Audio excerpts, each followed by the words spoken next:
এই হাসান ভাই, এই লোকটাকে আমি বিকেলের দিকে এই জায়গায় দেখে গেছি, এখন পর্যন্ত দেখি এই জায়গায় শুয়ে আছে। চলেন তো যাই জিগে দেখি কি হয়েছে। দেখি তো কি অবস্থা, এটা বিদেশে। হ্যালো ভাই, আপনি কি বাংলাদেশি? তো কি ব্যাপার, আপনাকে আমি বিকেলের টাইমে এই জায়গায় শুয়ে থাকতে দেখে গেছি। দেখি ভাই ইয়ারফোনটা, আপনি কি সমস্যা বলেন তো একটু শুনি তো। ভাই 3-4 মাস হলো কাজ নাই ভাই এখানে। একটা ভাইয়ের বাসায় গেছিলাম, ওখানে কিছুদিন ছিলাম, হ্যাঁ। পরে কাজ কাম নাই, সে ভাই করে দিছে। হ্যাঁ। পরে এখন এখান থেকে এখানে ওখানে ঘুরতেছি ভাই, বিদেশের বাড়ি কেমনে কি থাকবো ভাই, পুলিশের। আচ্ছা, ডোন্ট ওয়ারি, আসলে আপনি এই জায়গায় আমি দেখে গেছি আপনাকে বিকেলের টাইমে। সো আমি তো কাজ করলাম, কাজ করে আসার পথে দেখি আপনি এই জায়গাতেই, 8:30টার দিকে আসছি। তারপর আমি দোকান থেকে এসে দেখি আপনি এই জায়গাতেই। কিন্তু আমি তারপরে আমি ভাবলাম যে হয়তো কোনো সমস্যা, ব্যাগ ট্যাগ, তাই না? তো এই ভাই যদি পারেন একটা আমার একটা কালো ভাগ করে আপনি দেন। এরকম করেন না, কারণ হচ্ছে একটা কথা বলি, বিদেশের বাড়িতে এমন একটা সিচুয়েশন, আপনাকে একসাথে আমি হোটেলে নিয়ে যেয়ে খাওয়াইতে পারবো, কিন্তু কাছে যায় যে রাখবো এরকম পরিস্থিতি নেই।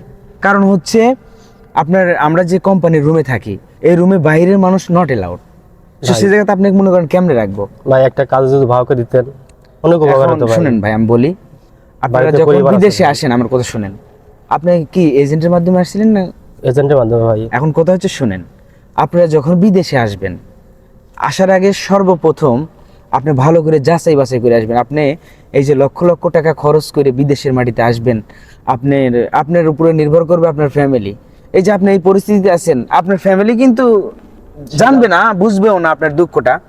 কিন্তু এই যে আপনার যে পরিস্থিতি, আপনি যে এখন না খায় এই জায়গায় ঘুমায় আছেন, আমরা ভাই, আমি যদি না যাইতাম এমিন দিয়ে, হয়তো আপনি সারা রাত এই জায়গায় থাকতেন। আপনার একটা ব্যবস্থা আমি করবো ইনশাল্লাহ। যেহেতু আপনার আমি দেখতে পাইছি, আপনার একটা ব্যবস্থা আমি করে দেবো ইনশাল্লাহ, যে খুব ভালো হয় ভাই। সমস্যা নেই। সো আমি জাস্ট হচ্ছে আরো কিছু মানুষের উদ্দেশ্যে এই কথাটা বলতেছি, যে আপনারা যখন বিদেশে আসবেন তখন একটু যাচাই বাছাই করে আসবেন ভাই।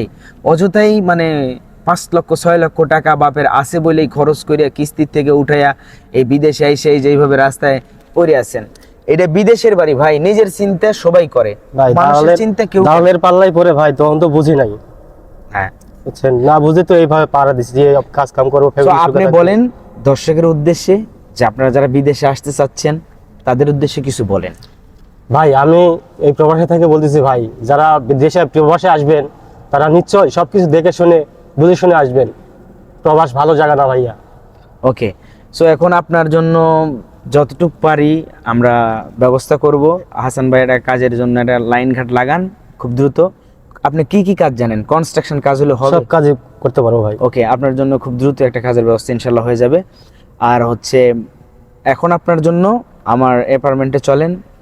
আপনি আজকে রেস্টুরেন্টে খাওয়ানোর পর আপনি আজকে সারা রাত থাকবেন। তারপর কালকে পরশুর ভিতরে যদি কাজের ব্যবস্থা হয়, ইনশাল্লাহ আপনার ব্যবস্থা হয়ে যাবে। অনেক ধন্যবাদ, অনেক আচ্ছা, কৃতজ্ঞ যাই থাকবো হোক, ভাই আপনাদের কাছে, অনেক কৃতজ্ঞ থাকবো আমি। ইনশাল্লাহ সমস্যা নেই। সবাই দোয়া করবেন প্রবাসী ভাইটির জন্য। আমরা আসলে আমি অনেক টাইম ধরে এই ভাইটিকে দেখতে পাচ্ছি। সো তার জন্য আসলাম, নিজে ইচ্ছে করে আসছি। আমার মনে হয়েছে যে ব্যাগ ট্যাগ যেহেতু দেখছি, তো এই কারণে মনে হয়েছে যে এই ভাইটা কোনো একটা বিপদে পড়ছে।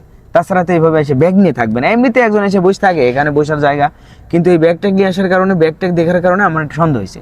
তো সেই জন্য আমি কিন্তু বললাম যে ওই ভাইটি অনেকক্ষণ ধরে দেখতেছি। তো যাই হোক, সবাই ভালো থাকবেন। আর যেটা বললাম আর কি, বিদেশে আসার আগে অবশ্যই যাচাই বাছাই করে আসবেন। আসসালামু আলাইকুম। আল্লাহ আপনাদের ভালো করুন। সমস্যা নেই, চলো।